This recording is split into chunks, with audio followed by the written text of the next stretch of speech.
que je suis en train de lire et d'étudier,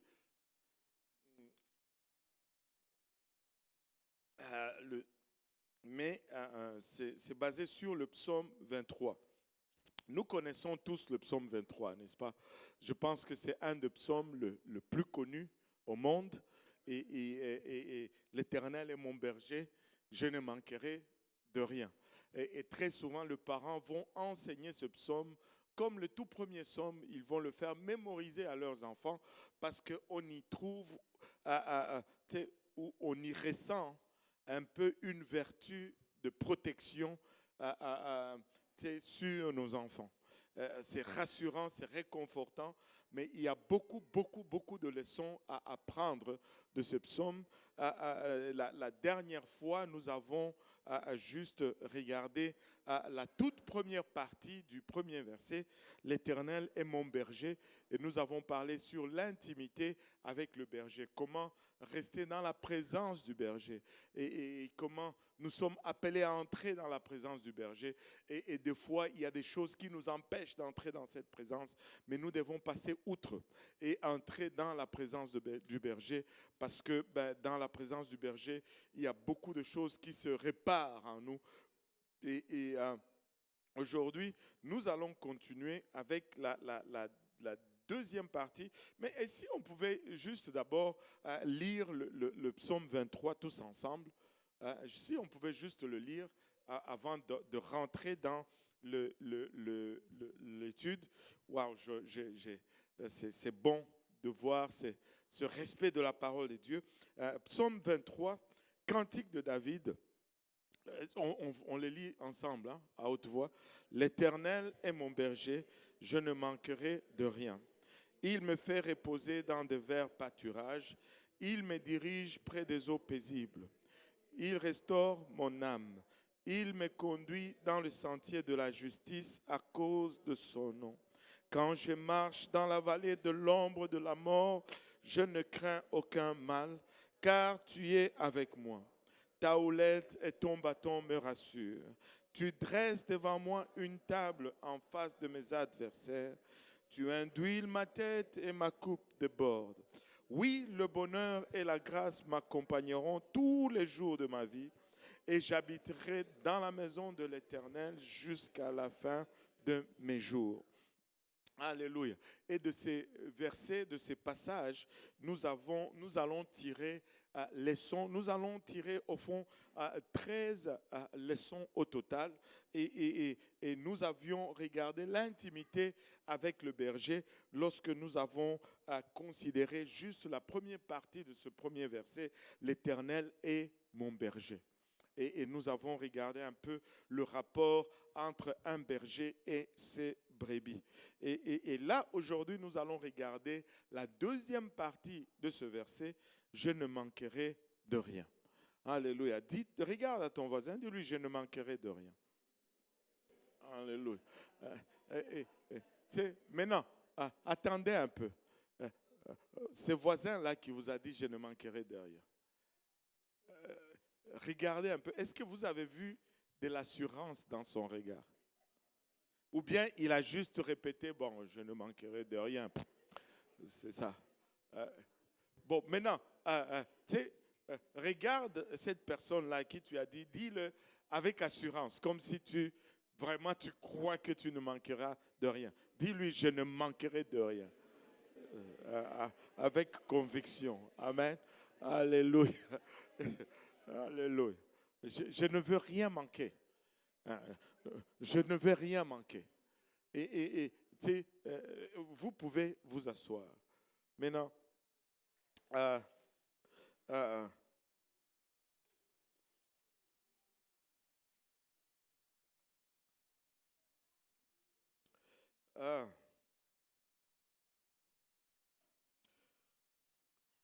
bon, je pense que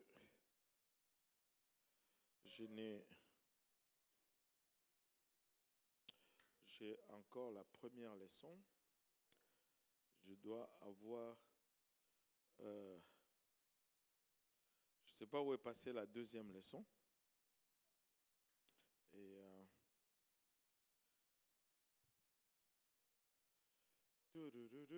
Donnez-moi juste une seconde.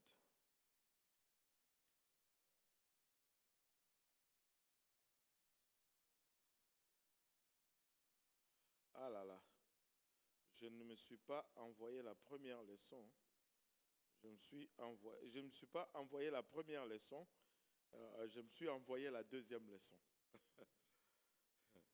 Donc, il faut que j'aille chercher la première leçon parce que, j'aille chercher la deuxième, pas la première leçon, mais la deuxième. Amen. Oh là là, je me suis envoyé 2 fois. Attendez, je vais regarder un peu. Oh non, j'ai vraiment envoyé intimité avec le berger au lieu d'envoyer oh là là là là là là là là. Bon. Bon. Pardon? On fait revenir Pasteur Boaz. Où est-ce qu'il est même lui-même? Moi, je ne sais pas. Après, à chaque fois après qu'il ait fini de chanter, il va manger. Je ne sais pas pourquoi il fait ça. Alléluia. Mais je sais ce que nous allons chanter pour 2-3 minutes. Nous allons chanter pour t'adorer, je vis. Alléluia. Parce que ça va vraiment dans le sens de la leçon que j'ai préparée, que je n'ai pas dans mon courriel, mais qui est sur mon ordinateur. Où sont les... est-ce qu'on a besoin des musiciens? Peut-être les... Mais en tout cas, Pasteur Boaz, pour t'adorer, je vis. Et puis pendant que tu adores, moi, je vais essayer de vivre. Amen. Et je vais essayer de chercher la leçon. Amen.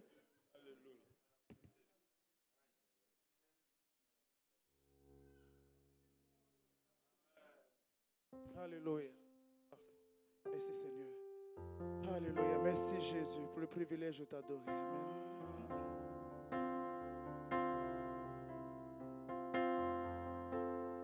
Pour t'adorer, je vis. Pour t'adorer, je vis. Pour t'adorer, oh oui. Pour t'adorer, Jésus. Pour t'adorer, je vis. Pour t'adorer, je vis. Pour t'adorer, Jésus. Pour t'adorer, je vis. Pour t'adorer, je vis. Pour t'adorer.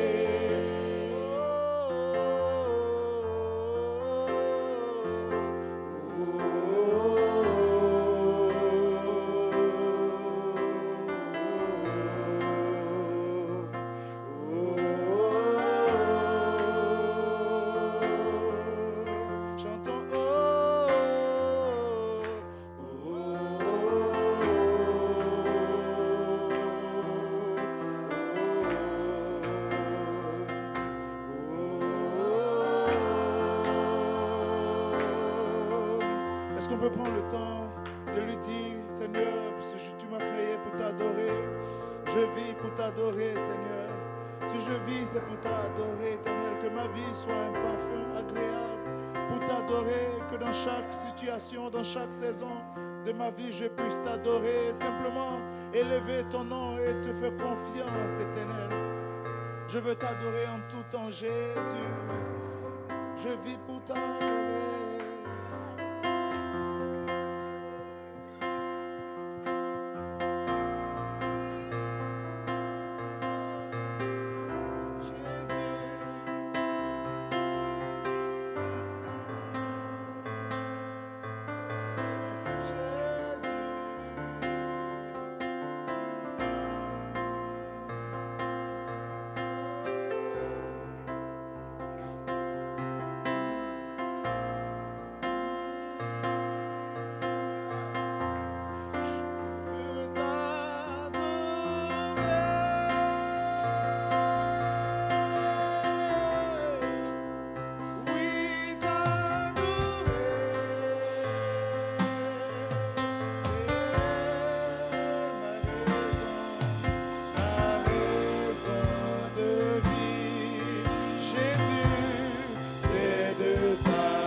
de Jésus. Alléluia. Gloire au nom de Jésus.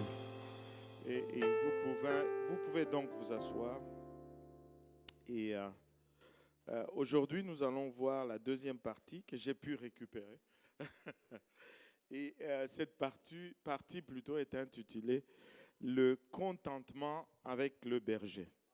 Alléluia, le contentement avec le berger. La première partie, c'était l'intimité avec le berger. L'Éternel est mon berger. Et nous avons parlé du temps que nous voulons passer auprès de notre berger et ce que cela impliquait. Non seulement que c'était là c'était quelque chose que nous sommes appelés à faire, et c'est quelque chose de nécessaire, mais que c'était aussi là les désirs du berger. Dieu veut être avec nous. Dieu veut passer du temps avec son peuple. Et il exprime beaucoup dans la parole. Et quand ça n'arrivait pas, nous avons vu que c'était plutôt parce qu'il y avait des obstacles de notre côté. Et là, nous allons parler de « Je ne manquerai de rien ». Et donc, on va parler du contentement avec le berger. Et nous avons auprès de Dieu cette assurance que nous n'allons manquer de rien. Allô? Allô? Dieu nous dit, nous ne manquerons de rien. Mais toutefois, avez-vous réalisé que des fois dans votre vie, il vous manque des choses?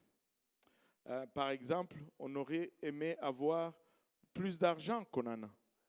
Hein? Allô? Alors, soyons honnêtes maintenant. Qui aimerait avoir plus d'argent qu'il en a maintenant? Alléluia. Nous tous, plus tu as de l'argent, plus les projets aussi augmentent. Tu mangeais le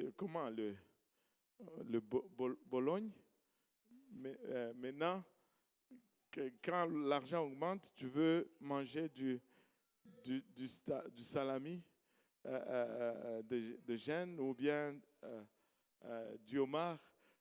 Toi, tu me vises, hein? Et une chose que je n'ai pas dit, quand je suis allé à l'île du Prince-Édouard, le dimanche, après que j'ai prêché 3 services, on est allé chez le frère Ward. Ils ont amené un bac de homards. Il y avait au moins 15 homards là-dedans. Et des gros. C'était un festin de roi. À moi seul, j'ai consommé 3 homards, tout seul. Et personne ne s'est plaint. Parce qu'il y en avait pour les autres. Au fond, dans l'église, il y a un pêcheur qui est allé pêcher et qui lui a amené ça à la maison. Et quand il a sorti, moi je ne suis pas habitué, je ne suis pas un grand mangeur de homard. Quand on a sorti ça du frigo, j'étais comme, est-ce qu'on va chauffer cela? Et il m'a regardé et dit non. C'était comme, ah là là, je me suis exposé. J'ai dit, mais c'est quand est-ce que vous avez cuit ça? Donc il m'a dit, ils l'ont amené déjà cuit. Et j'ai dit, mais comment ça? Il dit, ils les font bouillir dans l'eau de mer. Ils font bouillir le homard dans l'eau de mer pour que ça garde. Il dit qu'un homard, ça ne doit jamais se faire cuire à l'eau de robinet. En tout cas, anyway, parlons du contentement. Amen. Parce que là, on est loin. Avez-vous remarqué que des fois, nous avons besoin de ça, il nous manque ça, nous ne sommes pas contents de telle situation, mais lui, le Seigneur, il nous dit, nous ne manquerons de rien. Maintenant, comment harmoniser cela? Comment harmoniser ce que la parole de Dieu dit avec ce que nous sommes en train de vivre? Allô? Maintenant, premièrement, regardons une chose. Si nous allons harmoniser cela, nous allons avoir besoin de la maturité. Amen. Nous allons avoir besoin de la maturité. Mais la maturité, c'est une de ces choses qui ne vient qu'avec l'apprentissage. Tu ne deviens pas mature si tu ne passes pas à travers un processus. Et des fois, nous passons à travers un processus, mais si nous n'ajustons pas notre attitude dans le processus, nous n'obtenons même pas la maturité que nous sommes supposés obtenir à la fin du processus. Il n'y aura pas de maturité sans apprentissage. La maturité va venir parce qu'on est passé à travers un apprentissage, on est passé à travers des situations, on a vécu des choses. Deux personnes qui ont vécu des épreuves différentes vont développer, je dirais, quelqu'un à qui on a évité les épreuves de la vie et quelqu'un qui a fait face aux épreuves de la vie, tu vas voir que la maturité va être différente dans ces deux personnes. Amen. La maturité ne vient que par l'apprentissage. Si nous regardons un exemple biblique, c'est vraiment à la dure que les enfants d'Israël ont dû apprendre que Dieu était leur pourvoyeur, qu'il allait pourvoir à leurs besoins. Des fois, je me rappelle d'un ami à moi avec qui je travaillais, un collègue de travail, je devais dire, il s'appelait Danny Trottier. Et je lui parlais de la parole de Dieu au travail, quand je travaillais encore dans une compagnie séculière. Je lui parlais de la parole. Un jour, on parlait de la délivrance d'Israël de l'Égypte et comment il y avait une nuée, une colonne de nuée le jour, une colonne de feu la nuit, et comment ils sont sortis guidés par cela, et comment la mer s'était ouverte. Vous savez ce que Danny Trottier m'a dit? Danny Trottier m'a dit ceci: moi, en tout cas, si j'étais là, je n'allais pas douter comme ces gens-là, j'allais le croire.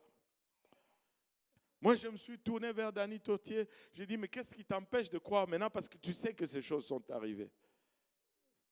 Hein? Qu'est-ce qui t'empêche de... Tu les lis. Tu as l'information. Pourquoi tu ne crois pas maintenant? Tu sais, Israël, malgré avoir vu et vécu tout cela, ils n'ont pas arrêté de douter de Dieu. Dieu était leur pourvoyeur, mais à chaque situation qu'ils faisaient face, ils doutaient. Pourquoi est-ce qu'on peut dire qu'ils doutaient? Parce que leur première réaction face à une situation où il manque, c'est qu'ils vont commencer par se plaindre. Leur première réaction, c'était les plaintes. Et maintes fois, durant les 40 années dans le désert, ils se sont plaints en ce qui concerne leur manger et leur boire pour leur famille. Et leur attitude a fortement déplu à Dieu. Dieu n'a pas regardé leur situation pour dire que c'est vrai qu'ils ont une bonne raison de se plaindre ou de s'inquiéter, du moins. Vous savez, ils sont dans le désert. Il n'y a pas de Costco dans le désert. Il n'y a pas de Walmart. Et la journée commence. Tu te demandes qu'est-ce qu'il y a, où est-ce que la nourriture pour mes enfants, d'où est-ce que ça va venir? Mais malgré les circonstances dans lesquelles ils se trouvaient, Dieu n'a jamais justifié leur plainte. Pourquoi est-ce que Dieu n'a jamais justifié leur plainte? C'est parce que Dieu était leur pourvoyeur.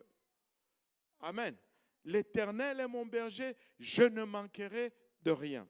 Je n'ai pas de raison de me plaindre, je n'ai pas de raison d'avoir peur, je n'ai pas de raison de me soucier, de m'inquiéter, parce que l'Éternel est mon berger et je ne manquerai de rien. Mais pour que je ne me soucie pas, il y a une clé pour me défaire des plaintes. Il y a une clé pour me défaire des doutes. Il y a une clé pour me défaire de cette attitude, pour ne pas dire de questionnement toujours vis-à-vis de Dieu ou même vis-à-vis de nos circonstances. Et cette clé, elle va revenir encore et encore et encore aujourd'hui. Ça s'appelle le contentement. Si j'apprends à me contenter, je vais éliminer les doutes. Si j'apprends à me contenter, je vais éliminer les plaintes. Si j'apprends à me contenter, je vais éliminer beaucoup de choses que Dieu n'aime pas. Dieu n'aime pas les plaintes, même si nous avons une bonne raison de nous plaindre. Dieu n'aime pas cela. Parce qu'à chaque fois que nous nous plaignons, au fond, nous sommes en train de questionner son habilité à faire ce qu'il a promis de faire. Vous savez, un personnage particulier qui nous donne une leçon très profonde en ce qui concerne le contentement, c'est bien Paul.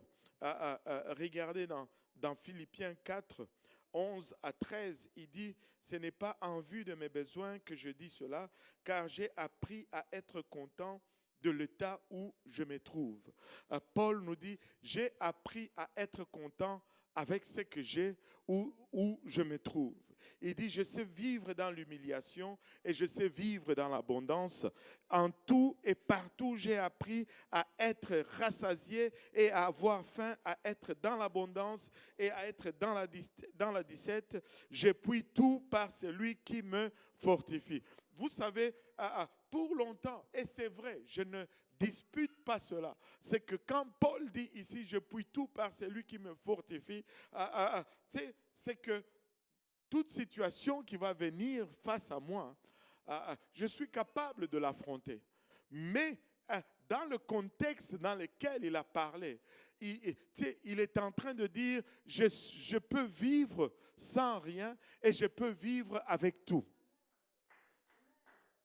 Je peux vivre dans la disette et je peux vivre dans l'abondance.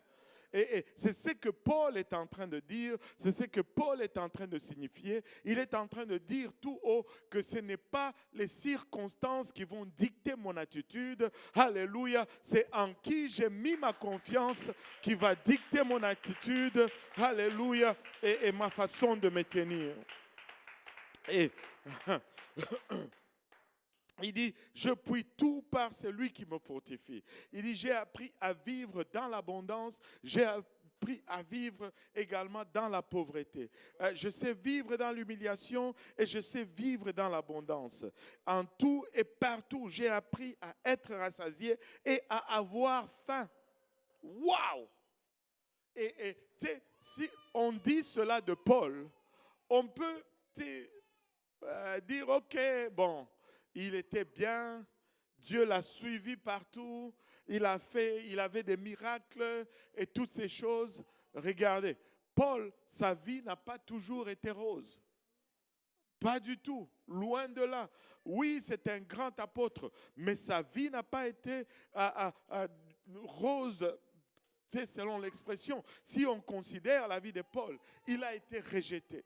Il a été lapidé, il a subi la brutalité humaine, il a subi le naufrage, il a souffert de la faim, il a été mordu par un serpent, abandonné, poursuivi à gauche et à droite, flagellé, mis en prison. Mais pouvait-il vraiment dire que je suis content, je puis tout? Oh oui, il l'a dit. On peut le voir être en harmonie avec l'écrivain des psaumes quand il dit « Je ne manquerai de rien malgré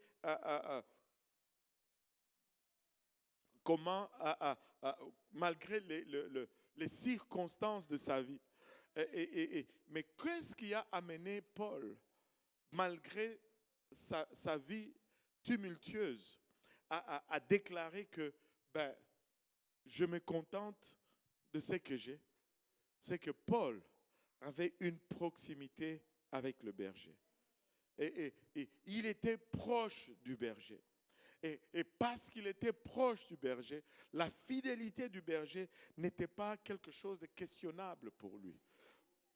Et passer du temps dans l'intimité avec le berger nous apprend le contentement. Si nous passons du temps trop avec nous-mêmes, ce sont nos besoins et nos standards qui vont prévaloir. Mais si nous passons plus de temps dans l'intimité avec le berger, nous commençons à devenir un peu comme lui. Avez-vous déjà remarqué ceci? C'est plus deux personnes vivent longtemps ensemble, plus ils commencent à s'influencer les uns les autres. C'est les choses que tu n'aimais plus, tu commences à aimer. Parce que ta femme aime ça ou bien ton mari aime ça. Le pasteur Jean-Yves, il est devenu mangeur de foufou.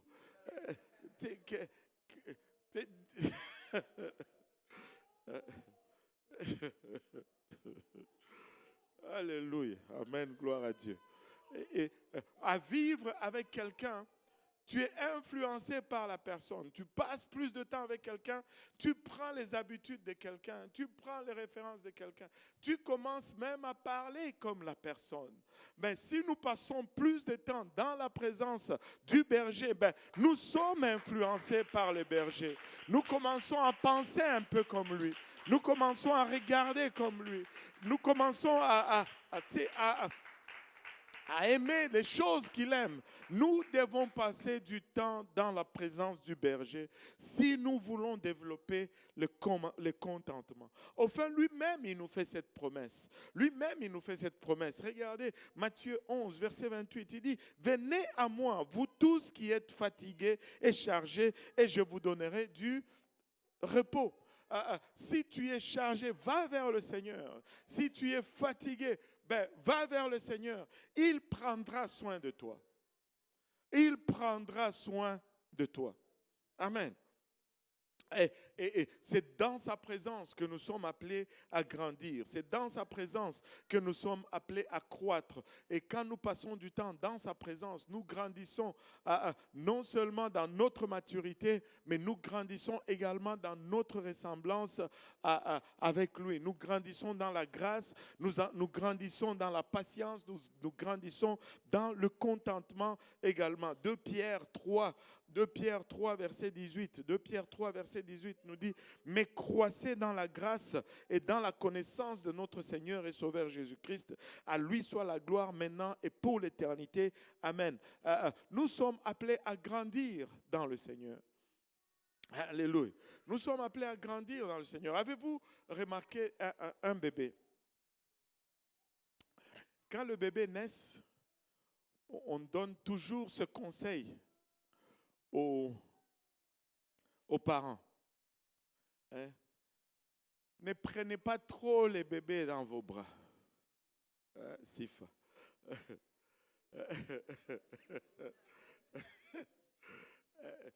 Parce que après, il s'habitue à cela. Il ne veut plus. Au début, quand il naît, il se contente juste de ce 10-15 minutes et qu'on lui donne son lait, il s'endort et tu le poses, il se contente de cela. Mais si tu lui fais voir qu'il peut passer plus de temps dans la chaleur de tes bras, en train de sentir la chaleur et l'odeur de ton corps, il commence à demander plus. Allô? Éventuellement, il ne se contente plus de ce qui lui satisfaisait auparavant. Là, il commence à demander plus. Oh, ce bébé ne dort pas seul. C'est parce que tu lui as donné plus qu'il n'en avait besoin.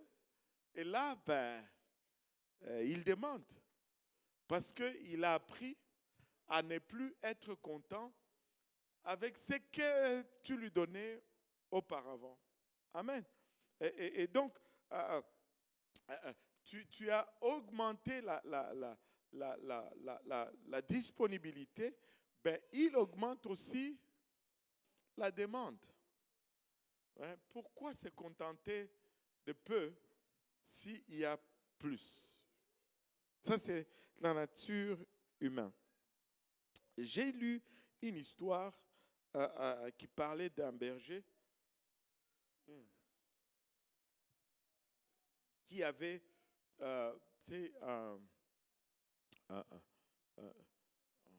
comment on dit la femelle d'un agneau? Une agnelle? Ouais, bon, agnelle. Agnès? Non, c'est pas Agnès. C'est Agnelle. Bon, il avait une Agnelle. C'est vraiment, elle était fertile. Elle donnait beaucoup de bébés. Et elle donnait des... Tu sais, quand tu fais le levage, tu veux avoir certains types ou certaines races parce que ça détermine ce qui est reproduit, au fait. Donc, cette Agnelle avait des brebis vraiment costauds, en santé. Elle produisait bien, mais elle avait un seul défaut. C'est qu'elle aimait trop s'échapper. Donc, quand le berger sortait son troupeau pour les faire paître dans son enclos, cette Agnelle-là, elle était spécialiste à chercher la faille dans l'enclos, sauter l'enclos et aller brouter dehors.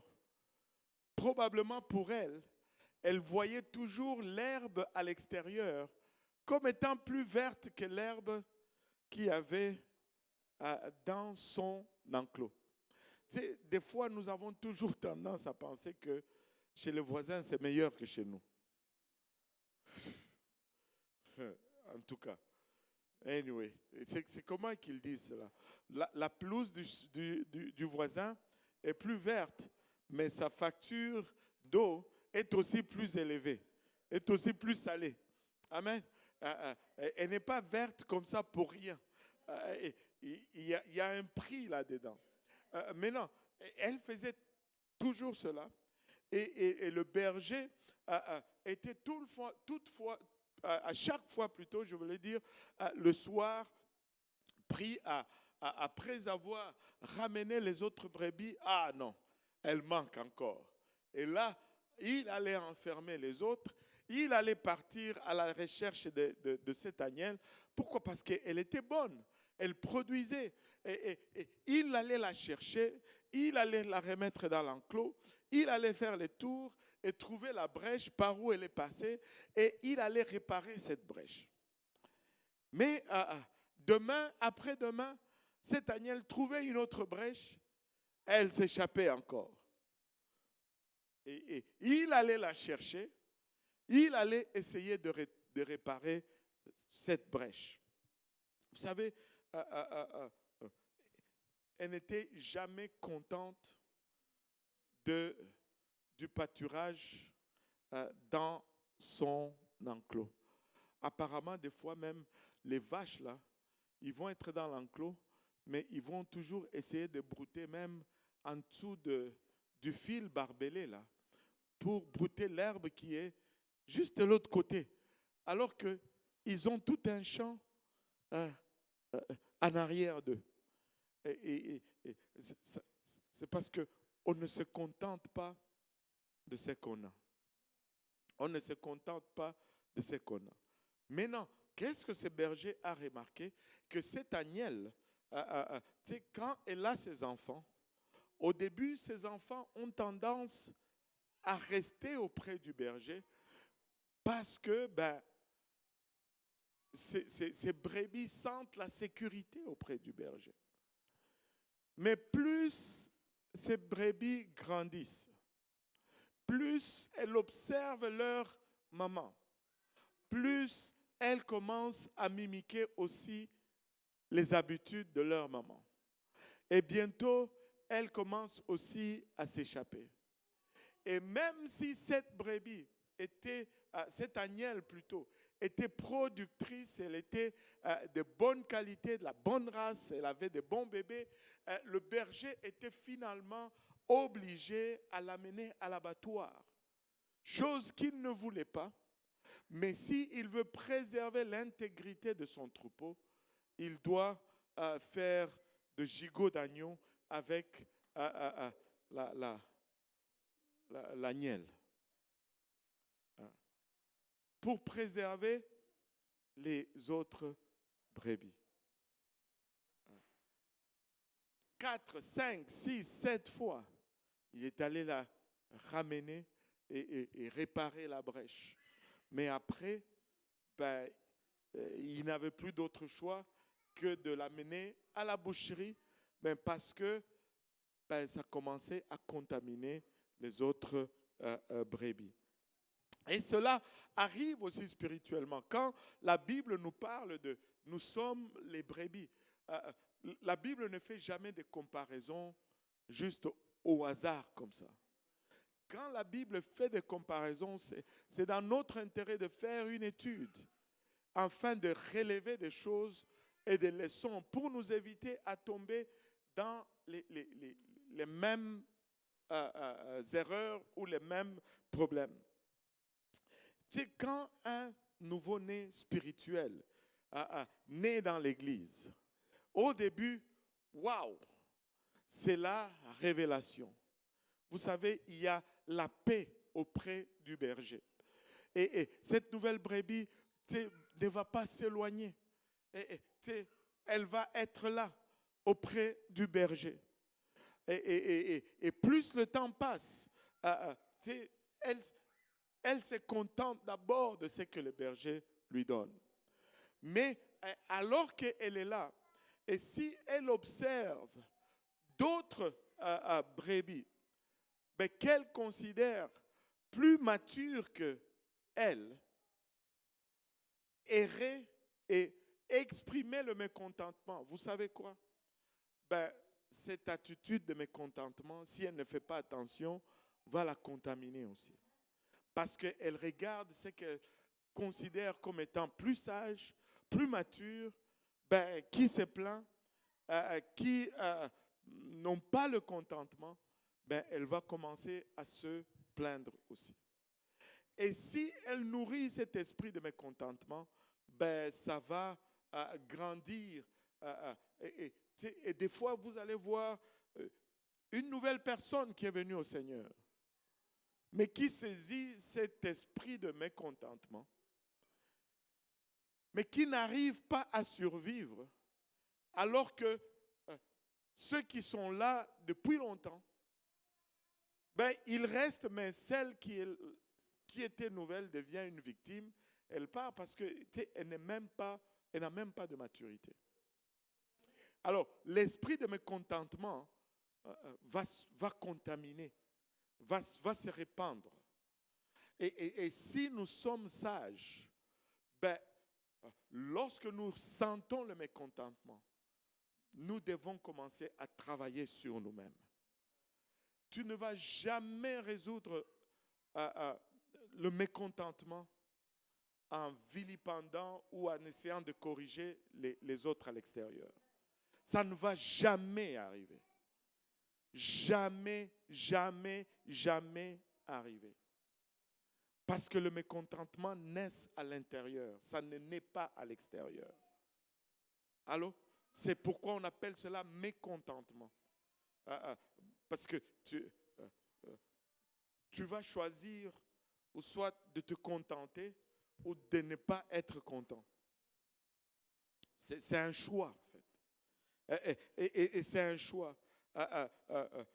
Le mécontentement, peu importe sa source, déplaît à Dieu. Vous savez, il y a une autre histoire dans la Bible. Aaron et sa sœur Myriam étaient mécontents de Moïse. Je ne suis pas en train de dire ici que Moïse est correct. Non. C'est comme un de nos anciens disait, il n'y a qu'un seul Dieu et ce n'est ni moi ni toi. C'est-à-dire, Moïse, il va rendre compte à Dieu. Mais Aaron et Myriam, qui étaient mécontents, ont été punis par Dieu.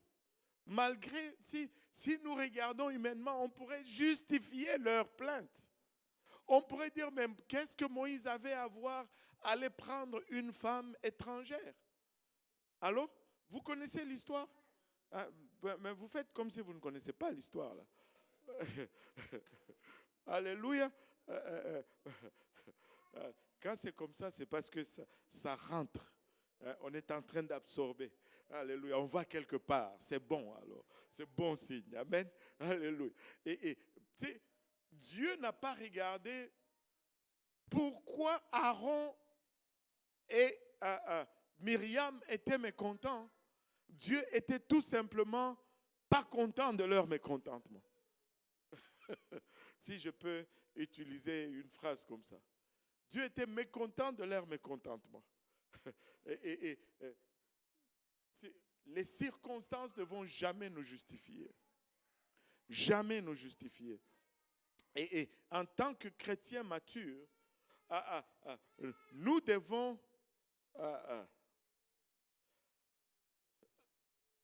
nous battre. Nous devons nous battre dans la vie pour avoir cette force spirituelle à nous soumettre à la volonté de Dieu et à ne pas succomber à cette attitude de, comment on dit self-pity en français? Cet apitoiement, ce sentiment d'apitoiement. Oh pauvre moi. Oh pauvre moi. Pauvre moi. Ben, vous savez, la Bible dit que ce que je crains, c'est ce qui m'atteint. Si tu vas éventuellement devenir pauvre. Alors, ne dis pas pauvre moi. Non, ne dis pas ça, c'est pas bon. C'est pas une bonne chose. Ce n'est pas une bonne chose. Paul nous apprend que nous pouvons tout et que nous pas pauvre moi. Amen. Et nous devons atteindre cette hauteur spirituelle et refuser de nous apitoyer sur nous-mêmes. Et tu sais, l'apitoiement naît souvent des ambitions personnelles. Ça ne peut jamais naître du plan de Dieu. Parce que si c'est le plan de Dieu, tu n'es pas responsable à les faire arriver. Allô? Si c'est le plan de Dieu, c'est le plan de Dieu. Ce n'est pas moi qui va faire arriver le plan de Dieu. Allô? J'essaie de marcher dans le plan de Dieu, mais je n'ai pas la responsabilité. Je peux me mettre dehors ou dedans, mais Dieu va avoir sa volonté. Allô? Dieu va avoir sa volonté. Avec moi ou sans moi, Dieu va avoir sa volonté. Je n'ai pas de raison de m'apitoyer. Avec toi ou sans toi, Dieu va avoir sa volonté. Et Dieu va avoir sa volonté. Ça, ce sont des sentiments qui naissent, si nous sommes honnêtes et sincères, de nos ambitions personnelles. Allô? De nos ambitions personnelles. Mais lorsque nous maturons en soumission à la volonté de Dieu, lorsque nous abandonnons à la volonté de Dieu, nous devenons assez matures pour dire, nous avons tous la volonté. Et cette volonté va lutter toujours avec la volonté de Dieu. Parce que souvent, ce n'est pas pareil. Allô? Mais nous devons mourir à cette volonté et que nous nous soumettons à la volonté de Dieu. Et si nous nous soumettons à la volonté de Dieu, c'est là que nous récoltons vraiment de récompenses spirituelles. Nous allons avoir des résultats spirituels qui vont accomplir plus dans notre vie que nos propres ambitions. Tu sais, se soumettre à la volonté de Dieu va produire des résultats qui accompliront beaucoup plus que nos propres ambitions ne pourront jamais produire. Vous savez, Israël n'est pas devenu grand alors qu'ils étaient dans l'abondance. C'est sous l'oppression d'Égypte qu'ils se sont multipliés. C'est sous l'oppression de l'Égypte qu'ils sont devenus innombrables. Et ils ne sont pas devenus grands alors qu'ils se prélassaient dans l'abondance de ce que Dieu avait en réserve pour eux. Et des fois, les choses même que Dieu place dans nos vies pour nous presser, afin que le meilleur à nous soit exposé. Nous nous dressons contre ces choses et là, nous récoltons des résultats médiocres. Alors que si nous nous humilions à ces choses, les résultats spirituels qui vont être produits vont avoir plus d'impact qu'aucune action que nous aurons accomplie de nous-mêmes. Mais tu sais, nous devons nous humilier, nous devons nous humilier et nous contenter. Ce que Dieu veut, il fait. Ce que Dieu veut, il fait. Alléluia. Ce que Dieu veut, il fait. Paul nous le dit de cette façon. Paul nous le dit de cette façon. C'est en effet une grande source de gain dans 1 Timothée 6,6. Je pense que ça c'est moi, c'est pas, ça c'est juste moi. 1 Timothée 6,6. 6 c'est le chiffre de l'homme, n'est-ce pas? En tout cas, ça c'est pour l'homme. Ça c'est pour l'homme. C'est en effet une grande source de gain qu'est la piété avec le contentement. C'est vie dans la sainteté, vis une vie de sanctification en étant satisfait de ce que Dieu te donne. Allô? Alléluia. En étant satisfait de ce que Dieu te donne. C'est une grande source de gain. Il n'y a pas de résultats produits, alléluia, avec nos efforts, nos ambitions qui vont dépasser les résultats de la piété avec le contentement. Et de toutes les façons, avez-vous remarqué ceci? Une personne mécontente ne sera jamais, que tout le monde dise jamais, parce que je voulais qu'on soit en accord là sur cette déclaration. Une personne mécontente ne sera jamais satisfaite, ni paisible, il n'y aura jamais de paix, même dans une nouvelle situation. Avez-vous déjà vu, la situation change, mais la satisfaction n'est pas là. Tu sais, vous pouvez dire, ok, pasteur, tu exagères un peu.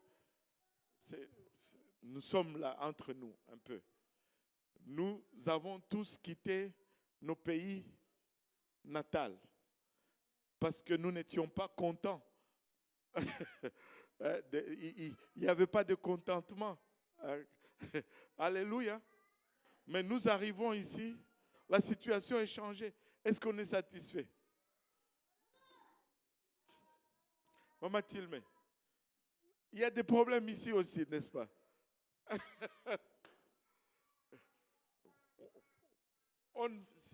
Ce n'est pas l'extérieur qui va changer le contentement, le tas du cœur. C'est une décision interne, produit de la maturité et de choix délibérés. J'ai dit, je choisis d'être heureux. Je choisis d'être content avec ce que Dieu met sur ma main.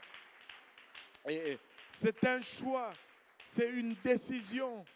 C'est une décision. Ça ne va jamais venir de l'extérieur. Tu sais, si ça venait de l'extérieur, les gens allaient être satisfaits à un moment donné. Regardez, les gens, Elon Musk, il a des milliards. C'est des milliards ou des... C'est milliards? C'est billions? Ok, billions. Il a des billions et des billions de dollars. Mais il en cherche encore.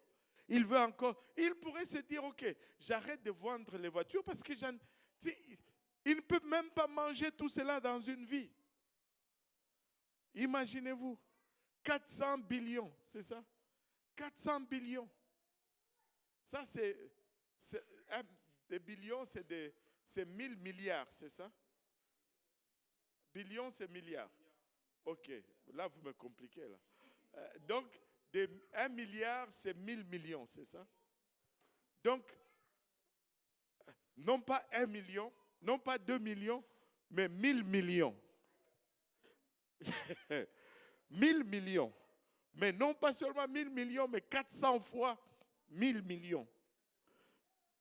Il n'est pas content. Et toi, tu penses que tu vas être content? Non, mais attends. Ce n'est pas ça qui va faire la différence. C'est le cœur qui va faire la différence. Tu sais, c'est la décision qui va faire la différence. Rockefeller, je ne me rappelle plus lequel de Rockefeller, c'est une des familles les plus riches sur la planète Terre. Tu sais, on lui a posé une question, Monsieur Rockefeller, vous qui avez autant d'argent, qu'est-ce que ça veut dire? Et pouvez-vous nous dire c'est quoi avoir assez d'argent? What is enough money? Il a souri, il a regardé les journalistes, il a fait un sourire. Et sa réponse était just a little bit more. Juste encore un tout petit peu plus. C'est ça assez. Encore un tout petit peu plus, c'est ça assez. Laissez-moi vous dire, si tu n'apprends pas à être rassasié, tu ne seras jamais rassasié.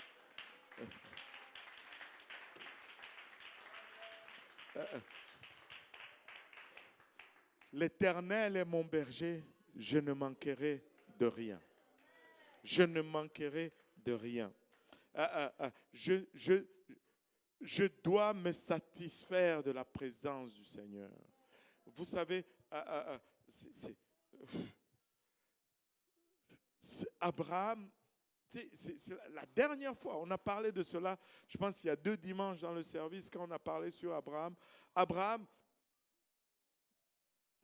avait une promesse de la part du Seigneur. Je ferai de toi une grande nation. Et blablabla, bla, bla. Je bénirai ceux qui te béniront, je maudirai ceux. Mais, les années ont passé, Abraham, même pas un enfant. Dans le chapitre 15, si ma mémoire est bonne, quand Dieu vient le visiter, il lui dit, Abraham, je suis ton bouclier et ta grande récompense. Ça m'a frappé quand j'ai lu ces passages-là. C'est comme si Dieu m'a ouvert les yeux. Et Dieu avait une promesse pour Abraham. Mais il ne lui dit pas, j'ai une promesse pour toi. Il dit, je suis ta grande récompense. En d'autres termes, Abraham, si tu m'as, moi, tu as tout ce dont tu as besoin. Et nous devons arriver à cette place où, lorsque nous avons Dieu, nous avons tout ce dont nous avons besoin. Nous satisfaisons de la présence de Dieu. Lorsque l'Éternel est mon berger, je ne manquerai de rien. Et une personne mécontente ne sera jamais satisfaite ni paisible, même dans une nouvelle situation. Au fond, si Dieu ne devient pas la priorité, nous serons toujours mécontents. Pardon. Regardez, parce que nous ne nous appartenons même pas à nous-mêmes. Mais si nous ne faisons pas de Dieu notre priorité, nous n'avons pas la bonne perspective de notre vie, au fait. Parce que nous ne sommes même pas à nous-mêmes. C'est comme si nous désirons avoir quelque chose qui n'est pas à nous. C'est comme si tu ne réalises pas que tu ne t'appartiens pas. C'est comme si tu es en train d'envier la voiture du voisin ou la maison du voisin. Ce n'est pas à toi. Ma vie n'est pas à moi. Ta vie n'est pas à toi. Si tu commences à bâtir des ambitions, ce n'est pas ta vie. Ça lui appartient. Wow. C'est sa vie, c'est à lui. C'est lui qui a payé pour. Regardez 1 Corinthiens 6, 19 et 20. 1 Corinthiens 6, 19 et 20 nous dit, ne savez-vous pas que votre corps est le temple du Saint-Esprit qui est en vous, que vous avez reçu de Dieu et que vous ne vous appartenez point à vous-même. Nous ne nous appartenons plus à nous-mêmes. C'est pourquoi nous devons faire de la volonté de Dieu notre plus grande ambition. C'est pourquoi nous devons vivre pour l'adorer. Pour t'adorer, je vis. Pour t'adorer, je vis. Il dit, Il dit, car vous avez été rachetés à un grand prix. Glorifiez donc Dieu dans votre corps et dans votre esprit qui appartient à Dieu. Wow! Et ton corps et ton esprit appartient à Dieu. Woo! Donc, arrête de miser sur c'est pas pour toi. Waouh, waouh, waouh, waouh, waouh, waouh. Tiens, gardons, comment allons-nous faire? Alors, pour arriver à cela, c'est que nous devons garder la volonté de Dieu au centre de nos pensées. Nous devons garder, la volonté de Dieu doit être prioritaire. Dieu a un plan pour notre vie. Tu sais, regarde ton voisin, dis-lui, Dieu a un plan pour ta vie. Et cela, peu importe,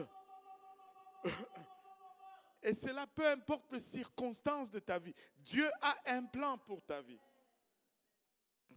Tu galères peut-être maintenant, Dieu a un plan pour ta vie. Tout ne marche pas comme ça devait marcher. Dieu a un plan pour ta vie. Ça ne dépend pas des circonstances. Ça n'a rien à voir avec les circonstances que tu traverses. Dieu a un plan pour ta vie. C'est quoi votre verset là, les Barbosa, le verset que vous êtes venus avec? Tu peux le lire? Dis-nous le verset un peu. Jérémie 29, 11. C'était une grande désillusion, n'est-ce pas? Et lisez un peu Jérémie, Jérémie 29, 11. Car je connais les projets que j'ai formés. Remarquez bien chaque mot là. Dit l'Éternel, projet de paix et non de malheur, afin de vous donner un avenir et de l'espérance. C'est pas la lumière qui va nous arrêter quand même. Alléluia. Il dit, car je connais les projets que j'ai formés sur vous, non pas pour vous.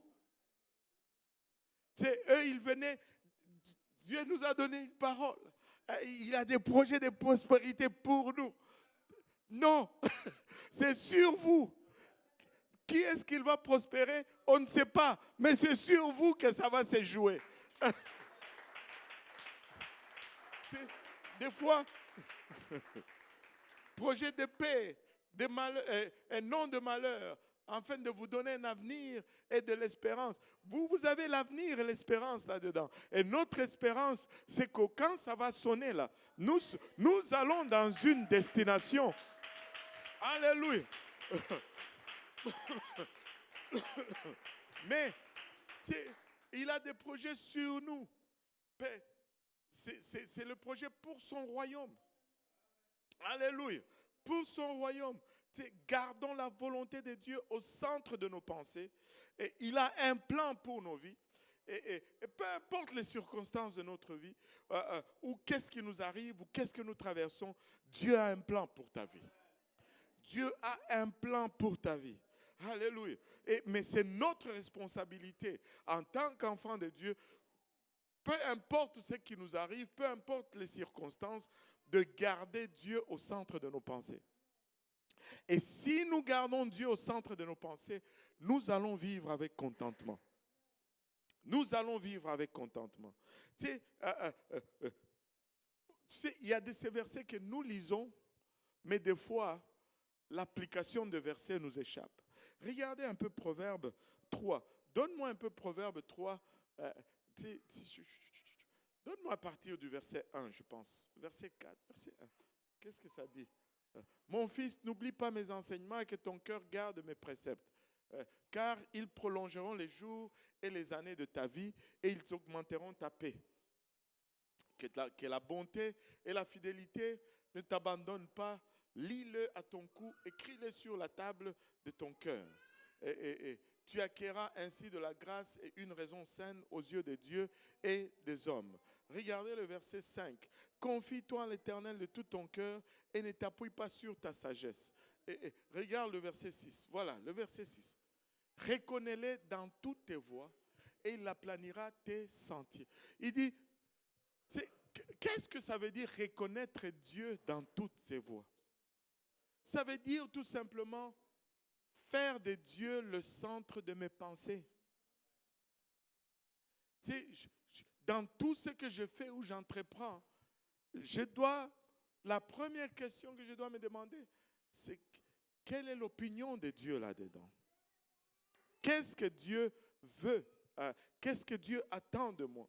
Et lorsque nous appliquons cela, c'est alors que, tu sais, nous aimons beaucoup certains versets, mais tu sais, il y a des fois, tu sais, quand vous allez à l'école, on va vous dire, tu ne peux pas prendre ces cours parce que tu n'as pas encore le préalable.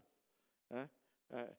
Il y a un cours que tu dois faire en préalable pour avoir le droit de faire tel cours.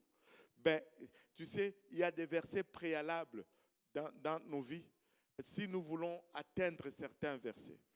Amen.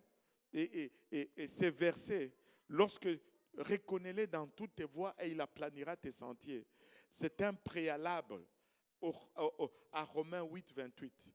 Nous aimons Romains 8, 28. Mais si nous n'avons pas le préalable, nous n'allons pas avoir Romains 8, 28. Et Romains 8, 28 nous dit, nous savons du reste que toute chose, vous connaissez ces versets, ne faites pas semblant. Là, vous êtes en train de questionner si vous avez maintenant le préalable, n'est-ce pas? Le préalable, d'abord, c'est de faire de Dieu le centre de mes pensées. Quand je fais de Dieu le centre de mes pensées, toute chose va concourir au bien. Alléluia. Parce que j'aime Dieu et je suis appelé selon son dessein. C'est son dessein qui compte dans ma vie. C'est ce qu'il a à dire qui importe en premier dans ma vie. Alors tout va concourir au bien. Alors, alléluia. Maintenant, dans nos vies, nous savons tous des fois que nous dévions. Il n'y a personne qui n'a jamais dévié. Nous tous, et laissez-moi vous dire ceci. Dieu va nous amener toujours à cette place où nous allons être testés. Allô? Israël était testé dans le désert. Mais aussi longtemps qu'Israël échouait le test, Israël restait dans le désert. Et des fois, nous allons rester 40 ans sur les mêmes épreuves parce que nous n'apprenons pas la leçon. Et nous voulons apprendre la leçon et avancer. Amen. Et des fois, nous tous, il n'y a personne qui est sans faille ici. Allô? Regarde ton voisin, dis-lui, je suis sans faille. Non, qu'est-ce que je dis? Regarde ton voisin, dis-lui, je ne suis pas sans faille. Oh Seigneur Jésus. Dis-le 2 fois pour annuler la première chose qu'on a dit.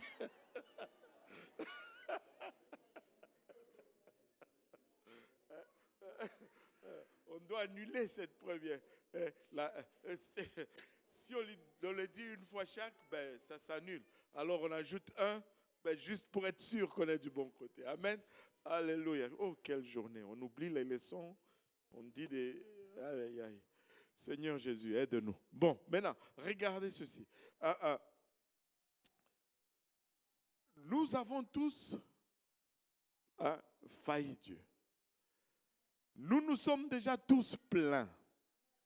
Il y en a même qui se sont plaints aujourd'hui. Allô? Maintenant, on fait comment? Seigneur, on est déjà foutu là. On fait comment? Aïe, aïe, aïe, aïe. Vous savez, moi, j'ai remarqué ceci. Ça, vous pouvez ne pas être d'accord avec moi, c'est correct. Vous pouvez ne pas être d'accord avec moi, mais on pourra tous aller au ciel. Amen. J'ai remarqué ceci. C'est quand je souffre beaucoup d'oppression et que je ne me plains pas, Dieu me permet de voir un grand réveil. Mais quand je commence à me plaindre dans ces épreuves, on dirait que je n'arrive plus à voir le même réveil. C'est comme, mais le diable est tellement malin, que Dieu va te donner lui donne l'opportunité, mais il va tellement te marteler à un point où, à un moment, tu cèdes. Tu vois, à un moment, tu cèdes à cela. Tu tombes dans le complainte. Mais nous devons travailler sur nous-mêmes, sur notre maturité, afin de ne pas tomber. Parce que chaque épreuve est une opportunité, au fait. Chaque épreuve est une opportunité de ressortir le meilleur de nous-mêmes. Mais lorsque nous faillissons, nous passons à côté de l'opportunité. Maintenant, si nous avons failli, que faire alors? Nous avons dévié, nous nous sommes laissés aller au mécontentement. Et qu'est-ce que nous devons faire? La première des choses, c'est que nous devons retourner humblement auprès du berger, auprès de Dieu. L'Éternel est mon berger, je ne manquerai de rien. Mais quand on retourne auprès du berger, il faut y retourner avec un cœur repentant. Allô? Avec un cœur repentant.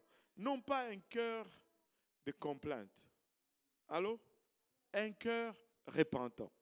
En réalisant ou en reconnaissant d'abord que je dois travailler sur mon cœur. Je ne peux travailler que sur mon cœur. Et tu ne peux travailler que sur ton cœur. Tu ne peux pas travailler sur le cœur de la personne à côté de toi. C'est impossible. Tu n'as la responsabilité que de ton cœur. Allô? Et ce qui va y grandir, c'est toi qui vas décider qu'est-ce qui va grandir dans ton cœur. Si tu laisses l'amertume grandir dans ton cœur, il y aura de l'amertume qui va grandir dans ton cœur. Mais si tu refuses l'amertume, tu n'auras pas d'amertume dans ton cœur. Tu décides qu'est-ce qui va grandir. Tu ne peux pas gérer le cœur de quelqu'un d'autre. Amen. Alléluia. Donc, Dieu nous appelle à un moment d'introspection un peu parce que,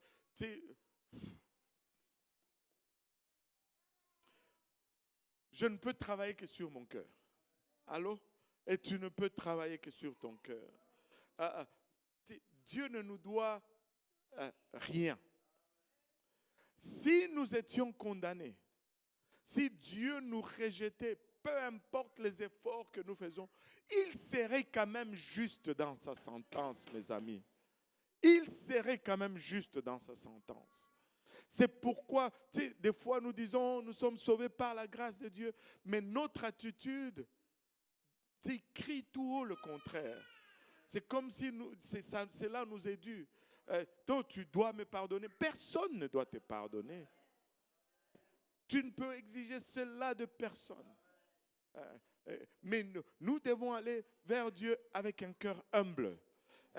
Nous devons aller vers Dieu avec un cœur sincère et humble. Parce que nous avons besoin de Dieu. J'ai besoin de Dieu. J'ai besoin qu'il m'aide dans mes faiblesses. Tu as besoin qu'il t'aide dans tes faiblesses. Tu as besoin, alléluia. Tu sais qu'il t'aide à surmonter ce qu'il y a dans toi. Tu ne peux travailler que sur toi-même. Mais laissez-moi vous dire, la bonne nouvelle, c'est ceci. La bonne nouvelle, c'est qu'il n'y a qu'un seul Dieu. Alléluia. Et ce n'est pas toi, ce n'est pas moi. Je suis content que ce n'est pas moi. Et je suis content que ce n'est pas toi. Parce que nous, des fois, nous pardonnons, mais nous n'oublions pas. Dieu pardonne et il oublie. Dieu pardonne et il oublie. Parce qu'il pardonne et il oublie, approchons-nous de lui avec humilité. Alléluia. Approchons-nous de lui avec un cœur humble et plongeons-nous, alléluia, plongeons-nous dans la parole de Dieu. Peuple de Dieu, la parole de Dieu est très peu lue. Même parmi nous, elle est très peu lue. On ne lit pas la parole de Dieu. Il faut lire la parole de Dieu, mes amis. Il faut la méditer, il faut la consommer. Nous ne pouvons pas y arriver si nous ne lisons pas la parole de Dieu. Tu peux prier comme tu veux, mais si tu ne lis pas la parole de Dieu, tu vas être induit en erreur. Je ne suis pas en train de minimiser la prière, mais tu ne peux pas avoir l'un sans l'autre. Nous pouvons prier, mais des fois la parole de Dieu, des fois nous pensons que nous arrivons à une place où, oh, c'est la même chose, elle est répétitive. Non, elle n'est pas répétitive. Tu sais, le riz que tu manges là, c'est le même riz que tu manges tous les jours.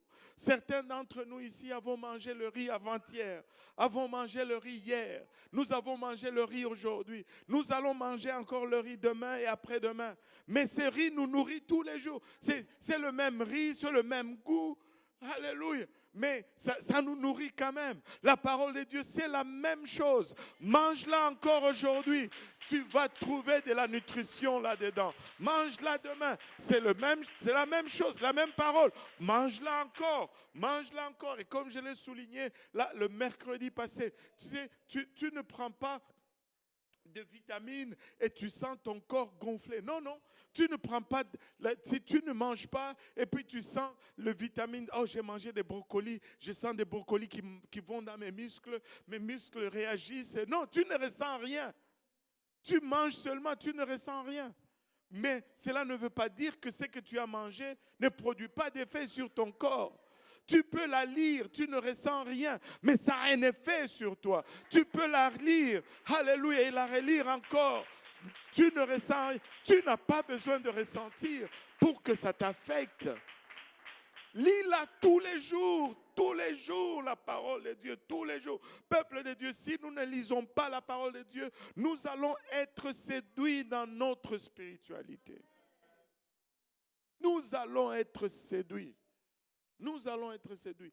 Lisons la parole de Dieu. Tu as failli, le mécontentement, plonge dans la parole de Dieu. Dieu pardonne et il oublie, mais mets sa parole dans ton cœur. Regardez, Paul nous le dit de cette façon, Philippiens 3, 13 et 14. Frères, je ne pense pas l'avoir saisi, mais je fais une chose. Alléluia, je fais une chose, oubliant ce qui est en arrière et me portant vers ce qui est en avant. Oubliant ce qui est en arrière, mais me portant ce qui est en avant. Quand Paul dit ici, oubliant ce qui est en arrière, il n'est pas en train de dire, je fais fi de tout. Non, il est en train de dire, je ne laisse pas mes erreurs affecter ce que je vais faire dans le futur. Amen. Ça n'enlève, qu'est-ce que je veux dire par là? Ça n'enlève pas à Paul l'humilité double. Vous savez, je vais reculer un peu. Paul dit, oubliant ce qui est en arrière. Qu'est-ce qu'il veut dire par là? Si j'oubliais d'où Dieu m'a tiré, je risque de retourner dans la même boue. Allô?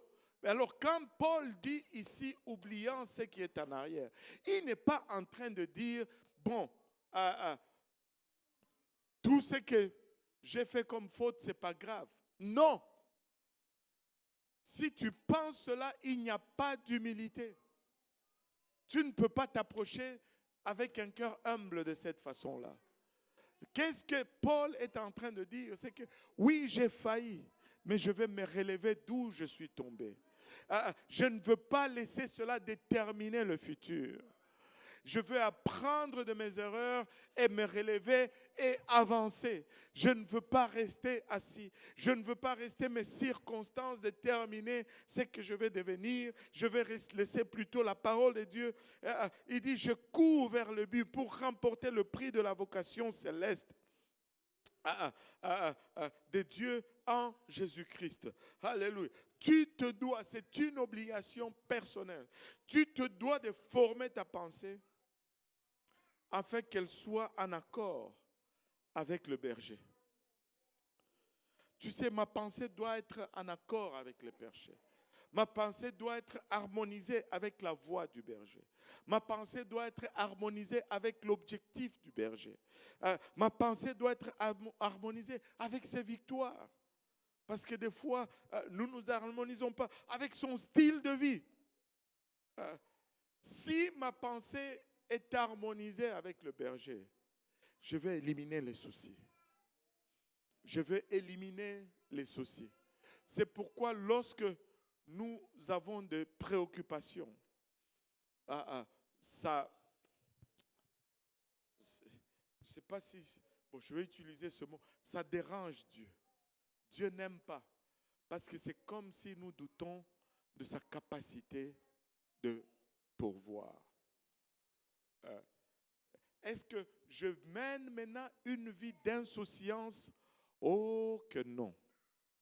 Je ne mène pas une vie d'insouciance. Mais je ne mène pas une vie d'insouciance, mais je ne veux pas vivre non plus comme quelqu'un qui est en manque. Je ne mène pas une vie d'insouciance, mais je ne mène pas une vie de... je cherche le mot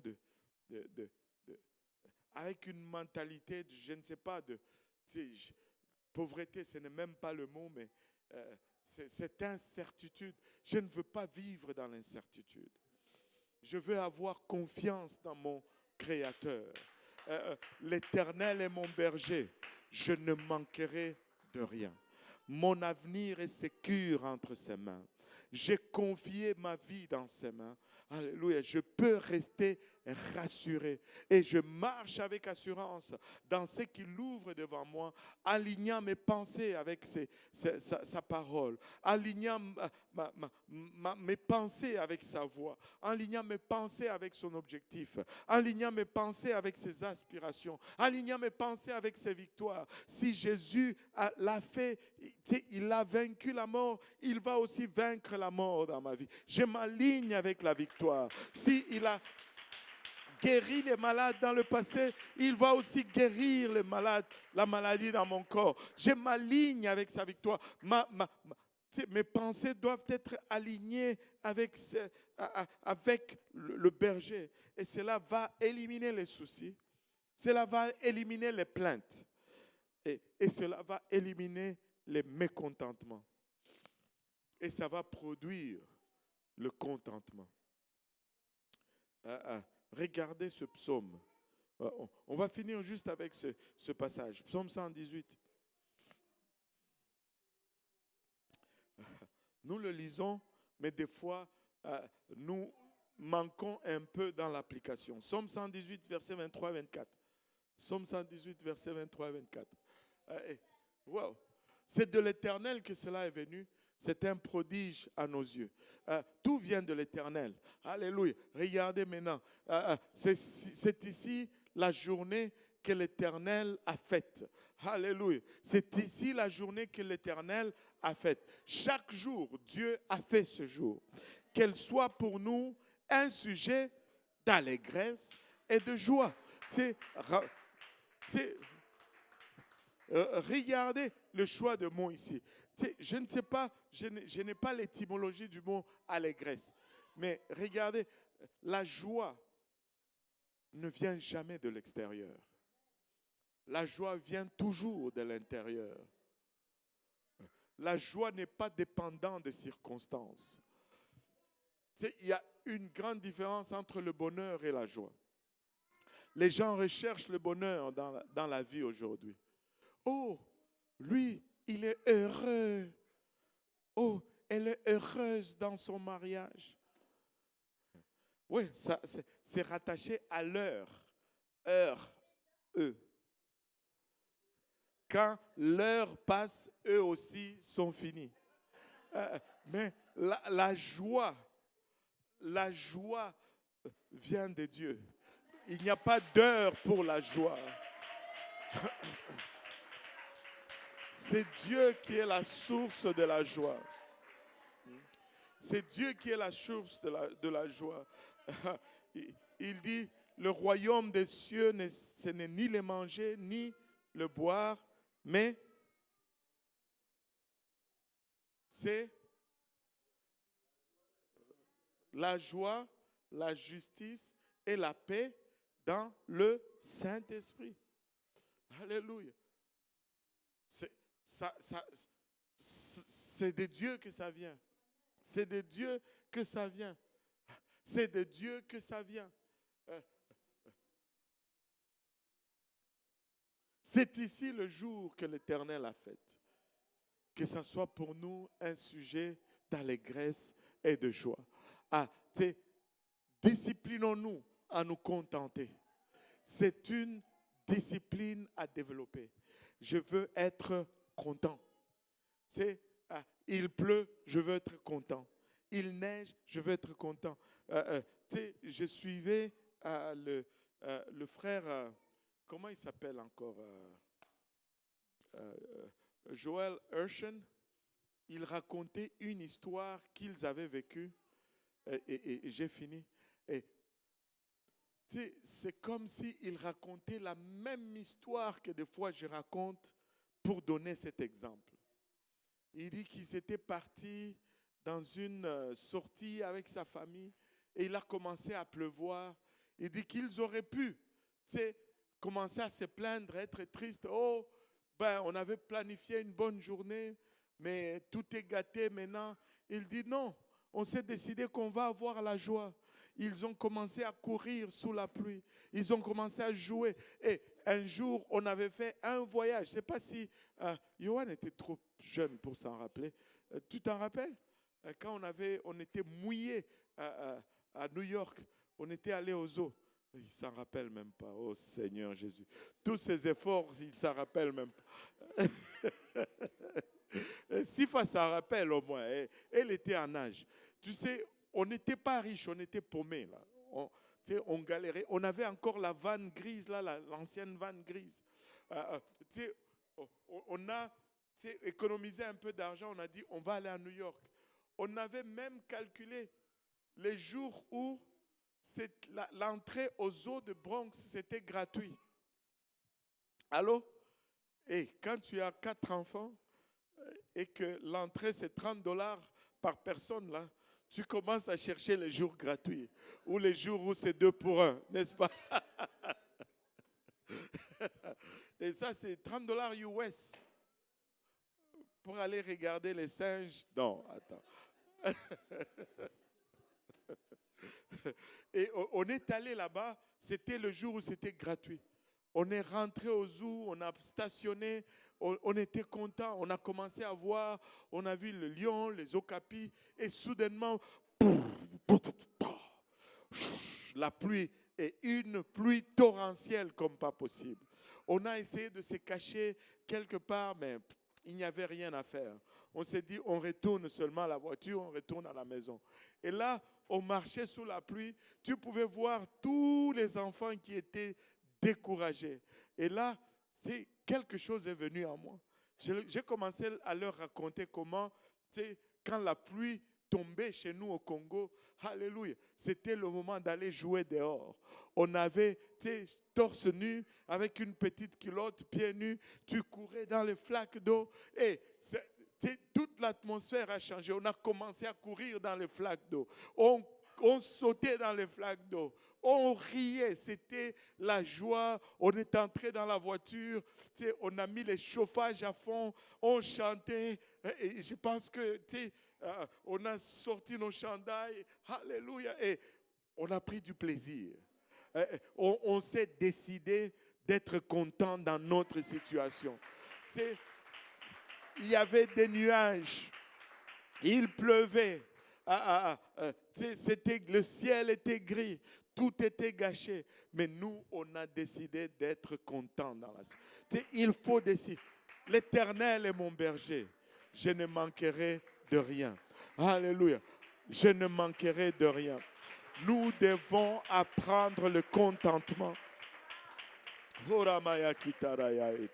Si nous pouvons nous lever tous ensemble, oh, que le Seigneur nous baptise avec une nouvelle perspective, que le Seigneur nous baptise, que le Seigneur touche nos cœurs, qu'il nous amène à regarder comme lui, il regarde. Il n'y a pas ombre d'inquiétude en lui. Et si nous allons être son image, nous allons refléter cela. Alléluia, en tout le temps, il est au contrôle. En tout le temps, il est sur son trône. Et rien n'échappe à son contrôle. Et certes, il est mon berger, je ne manquerai de rien. Certes, l'Éternel est ton berger et tu ne manqueras de rien. Mais renouvelle ta confiance en l'Éternel. Renouvelle ton assurance en l'Éternel. Élève donc ta voix, Ilabashata, et ouvre-lui ton cœur en ce moment. Et crie à lui qu'il te donne ce cœurs de contentement. Seigneur, j'ai peut-être dévié, j'ai peut-être, alléluia, été distrait, Seigneur. Alléluia, mais ne laisse pas, Seigneur Jésus-Christ, mes regards errer, papa, et traîner sur moi-même, Père. Que mon regard traîne sur toi, papa. Que je puisse te ressembler, papa. Contamine-moi, Père, de ton attitude. Contamine-moi. Je veux demeurer dans ta présence, oh Père. Je veux demeurer, papa, à tes pieds. Alléluia. Il a